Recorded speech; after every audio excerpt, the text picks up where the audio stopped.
എന്നാടി നിന്റെ കല്യാണം? അടുത്ത വാരത്തില. ഈ റൂമിലേക്കുള്ള പടി ചവിട്ടി ഇവിടെ എത്താത്ത ആരും ഈ കാട്ടിൽ ആരുടെയും ഭാര്യയായിട്ടില്ല.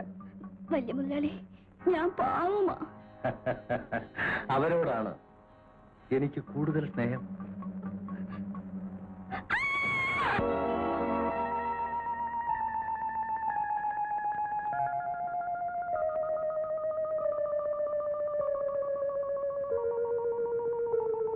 കൊച്ചമ്മ ഉറങ്ങാറായില്ലേ? പാല് കുടിച്ചിട്ട് ഉറങ്ങിയാട്ടെ. ഉറക്കം അതെന്നെ വിട്ടുപോയിട്ട് കാലം എത്രയായി ചാക്കോ? ഉണരാത്ത ഒരു ഉറക്കത്തിന് വേണ്ടി ഞാൻ ഇന്നും കിടക്കാറുണ്ട്. ഇന്നും ആ ഉറക്കത്തിന് വേണ്ടി ഞാൻ കിടക്കും. അച്ഛോ,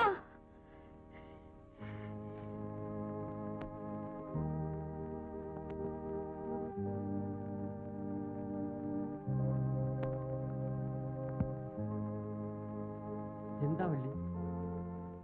എന്താണ് ഉണ്ടായതെന്ന് പറയൂ. എന്റെ മോളെ ആ വലിയ മുതലാളി ചതിച്ചോ. My God. ഇന്നലെ രാത്രിയിൽ കാവല് പാട്ടും കളിയും കഴിഞ്ഞ് അവള് കുടിയിലെത്തിയില്ല. കാട് മുഴുവൻ ഞങ്ങൾ തെരഞ്ഞു. പക്ഷേങ്കിൽ ഇന്ന് വെളുപ്പിന് അവള് കുടിയിലെത്തി. അവൾ ആരോടും ഒന്നും മിണ്ടുന്നില്ലച്ചോ. കർത്താവേ, നീ എന്തിനീ പാനപാത്രം ഇവർക്ക് കൊടുത്തു? അടുത്ത വാരത്തില് അവളുടെ കല്യാണം കുറിച്ചിരിക്കുക. ഞാൻ എന്തു ചെയ്യട്ടെ അച്ചോ? വള്ളി, എല്ലാം കർത്താവ് കാണുന്നുവെന്ന് സമാധാനിക്കൂ. വള്ളി വീട്ടിലേക്ക് വയ്ക്കോ. ഞാൻ വരട്ടെ അച്ചോ.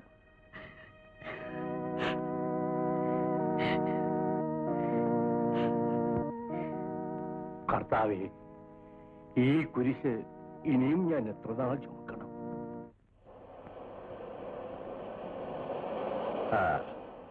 ഫാദർ എങ്ങോട്ട് പോകുന്നു? ഒന്ന് നടക്കാനിറങ്ങി.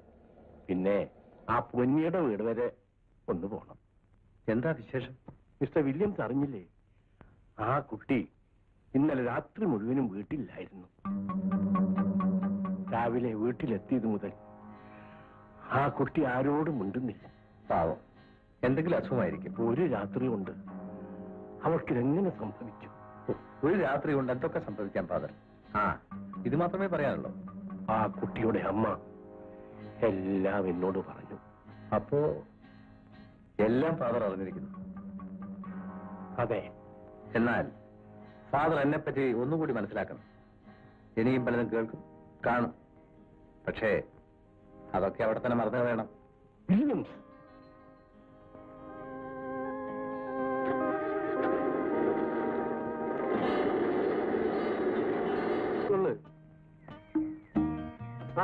നോക്കി നിൽക്കാതെ ജോലി.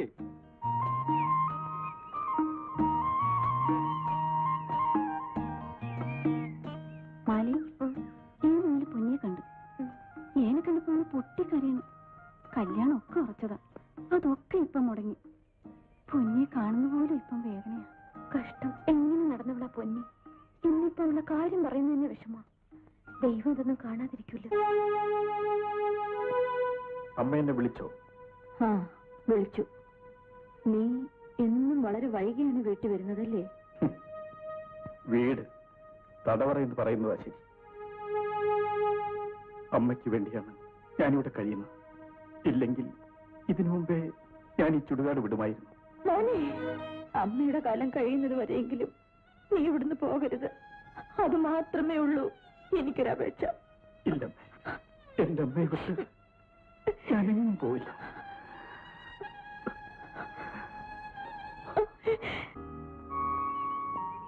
എന്താണ് നീ മിണ്ടാത്ത? എന്ത് മിണ്ടാനാ? അപ്പന്റെ കാര്യം ഓർക്കുമ്പോ എന്താ കുറവില്ലേ? ഒരു കുറവുമില്ല. വൈദ്യരെ കാണിച്ചില്ലേ? കാണിക്കൊക്കെ ചെയ്തു. എന്താ? ഒന്നുമില്ല. എന്തിനാണ് ഈ വാഴ്ത്തപ്പെട്ടവൾ കരയുന്നത്? താഴ്ന്നു പോടോ. വാഴ്ത്തപ്പെട്ടവളെ, നീ വിഷമിക്കണ്ട. കർത്താവിന്റെ മുന്തിരി എസ്റ്റേറ്റിൽ നിനക്ക് മുന്തിരിന്നുള്ള സമാധാനപ്പെടൂ. ദൈവരാജ്യം വരുമ്പോൾ അവിടെ ഒരു തോട്ടമേ കാണൂ, ഏദൻ തോട്ടം. അവിടെ എല്ലാവരും നഗ്നരായിരിക്കും. തന്റെ ദൈവരാജ്യത്തുള്ളവരാരും തുണി കൊടുക്കില്ലടോ. പാപം ചെയ്യാത്തവർക്ക് എന്തിനാ ഉടുതുണി? തനിക്ക് ഇവിടെ ഒന്ന് പോകാമോ? അവൻ വരുന്നു. അതാ അവൻ വരുന്നു. കർത്താവായ യേശു അവന്റെ ചെരുപ്പിന്റെ വാറഴിക്കുവാൻ ഞാൻ യോഗ്യനല്ല. അത് നാം നേരത്തെ മനസ്സിലാക്കിയല്ലോ ഉപദേശി മകനെ. സാത്താന്റെ സന്തതി, നീ കക്ഷത്തിടുക്കിയിരിക്കുന്ന ആ കണക്ക് പുസ്തകം നാം ഒരിക്കൽ പിടിച്ചു വാങ്ങി നിന്റെ പൊള്ളത്തരം നാം പുറത്താക്കും. സ്വാമി രാവിലെ ഊര് ചുറ്റാൻ ഇറങ്ങിയതായിരിക്കും. അല്ല രംഗാണി മകനെ, നാം പർണശാലയ്ക്കുള്ള പൂതലം തിരക്കി ഇറങ്ങിയതാണ്. താൻ അഷ്ടിക്ക് വല്ലതും കിട്ടുമെന്ന് ഞാൻ നോക്ക്. നോട്ടക്കുന്നു. നിങ്ങൾ ജോലി ജോലിയൻ നമ്മുടെ ദിവ്യത്വത്തിന് എവിടെയോ തോറ്റ് സംഭവിച്ചിരിക്കുന്നു.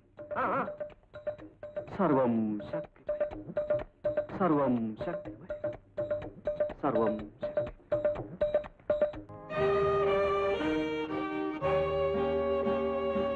നിങ്ങൾ ഈ നേരത്തെ അവിടെ പോകുന്നു? നീ അതറിയണ്ട. എനിക്കതറിയണം. ഫിലോമിനെ, അറിഞ്ഞേ പറ്റൂ. ഫിലോമിനെ, അതാണ് എന്റെ പേര്. ആ പേര് നിങ്ങൾ മറന്നിട്ടില്ലല്ലേ? നീ ഭാര്യയുടെ അവകാശം സ്ഥാപിക്കാൻ ശ്രമിക്കാനല്ലേ? അതെ, ആ അവകാശത്തിന്റെ ചിഹ്നമാണിത്. കഴിഞ്ഞ 7 വർഷക്കാലമായി ഈ കിടപ്പറയിൽ ആരെല്ലാം കയറി ഇറങ്ങിപ്പോയി. ഇവിടെ കയറി ഇറങ്ങിപ്പോയവരെല്ലാം ഭാര്യമാരാണെങ്കിൽ അവരിൽ ഒരുത്തി മാത്രമാണ് നീ. അതെനിക്കറിയാം. ഇതൊക്കെ പറയുന്ന നിങ്ങൾ ഒരു കാര്യം ഓർമ്മിക്കണം. ശക്തനായ ഒരു മകൻ നിങ്ങൾക്കുണ്ട്. അവനെ ഓർത്തെങ്കിലും നിങ്ങൾ ഇത് അവസാനിപ്പിക്കണം. മകനെ കാണിച്ച് നീ എന്നെ ഭീഷണിപ്പെടുത്തുകയാണല്ലേ? ഇത് ഭീഷണിയല്ല. പിന്നെ ഇനി ഇത് ആവർത്തിക്കാൻ ഞാൻ സമ്മതിക്കില്ല. മാറടി. ഇല്ല. മാറാനല്ലേ പറഞ്ഞു? ഇല്ല.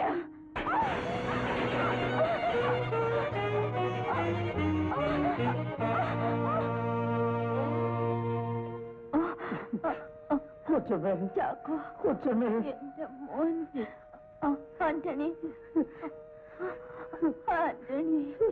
എന്റെ മോൻ ആന്റണി.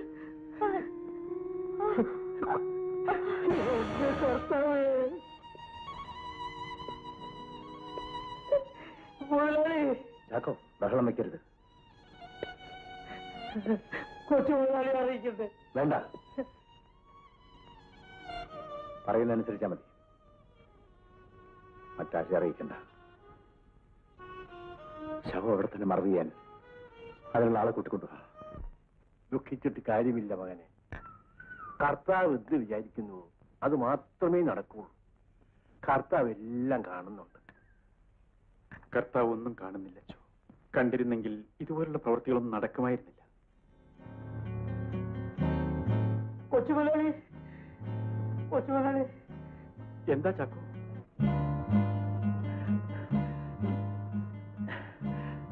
എന്താണെന്ന് പറയൂ. കുഞ്ഞിന്റെ അമ്മ. എന്റെ അമ്മയ്ക്ക് എന്ത് പറ്റി? എന്താണ് ഉണ്ടായെന്ന് പറയൂ ചാക്കോ. ഫിലോമിനയ്ക്ക് എന്തോ പറ്റി? മുകളിൽ നിന്ന് താഴേക്ക് വീണു. അപ്പൊ തന്നെ ജീവനും പോയി. എന്റെ അമ്മ മുകളിൽ നിന്ന് എങ്ങനെ വീണു? പറയൂ ചാക്കോ, പറയൂ. വേണ്ട കുഞ്ഞ്, കുഞ്ഞത് അറിയണ്ട. അറിഞ്ഞാൽ കുഞ്ഞിനും അമ്മയുടെ ഗതിയാവും. എന്റെ അമ്മ എങ്ങനെ മരിച്ചെന്ന് എനിക്കറിയണം. കുഞ്ഞിന്റെ അമ്മയെ അദ്ദേഹം ചവിട്ടി ഉരുട്ടി താഴേക്ക് തള്ളുകയായിരുന്നു.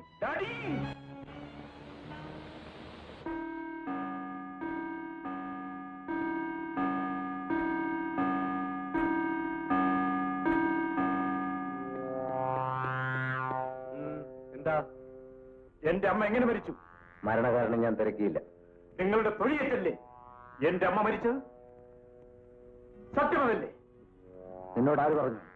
അതാരുമായിക്കോട്ടെ, ഒരു രാക്ഷസനായ നിങ്ങളെ ദൈവത്തെ പോലെ കരുതി എന്റെ അമ്മയുടെ നേരെ കാലുയർത്താൻ നിങ്ങൾ കയ്യില് കഴിഞ്ഞു. ആന്റണി, അടുക്കരുത്. അടുത്താൽ വലിയൊരു പകപോക്കൽ ഞാൻ നടത്തും. ആന്റണി, ആന്റണി.